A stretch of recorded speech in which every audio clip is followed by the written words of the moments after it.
Et c'est l'heure de l'édito. On va s'intéresser ce matin aux prévisions boursières pour 2016. Les gérants qui sont optimistes, qui sont pessimistes, qui sont neutres. On voit ça dans un instant, revue de l'ensemble des prévisions.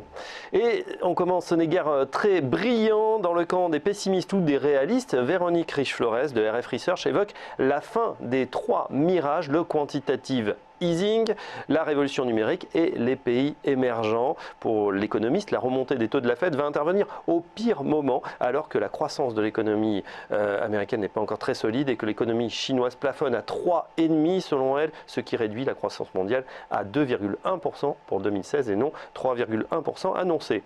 Chez Carmignac, on persiste et on signe. Didier Saint-Georges, le membre du comité d'investissement de Carmignac, avait déjà déclaré en octobre la hausse des marchés est simplement une bulle et avait à cette occasion drastiquement réduit l'exposition action. Notre conviction aujourd'hui, affirme-t-il, c'est qu'il y a lieu de remettre en cause la tendance de marché des 7 dernières années. Il anticipe aux États-Unis une fin de cycle haussier et en ce qui concerne l'Europe, l'embellie a épuisé l'essentiel de son potentiel. Plus mesuré, l'américain Goldman Sachs estime au sujet des marchés européens que les 4 dernières années ont été marquées par une hausse significative de prix des actions, 43% sur l'Eurostoxx, 55% sur le Stoxx 600, donc l'indice élargi aux 600 plus grosses valeurs européennes depuis décembre 2011. Cette belle performance a été obtenue grâce aux taux d'intérêt qui ont chuté et bien sûr aux mesures de quantitative easing. Merci évidemment Mario Draghi, un ex de Goldman Sachs. Nous pensons, dit Goldman Sachs, que ce mouvement est terminé et que le marché est désormais correctement évalué.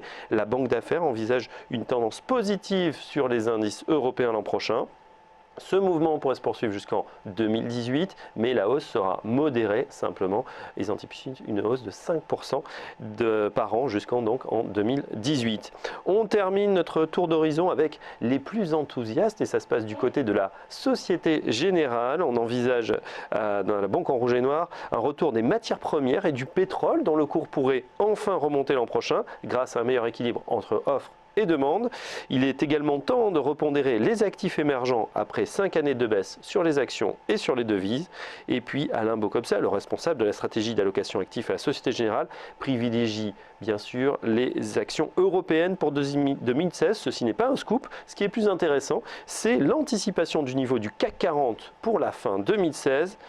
L'objectif de Société Générale est fixé à 6000 points, soit une appréciation de près de 30% par rapport au cours actuel. Comme quoi, on le voit, la prévision est difficile, surtout lorsqu'elle concerne l'avenir. Ce n'est pas de moi, c'est de Pierre Dac.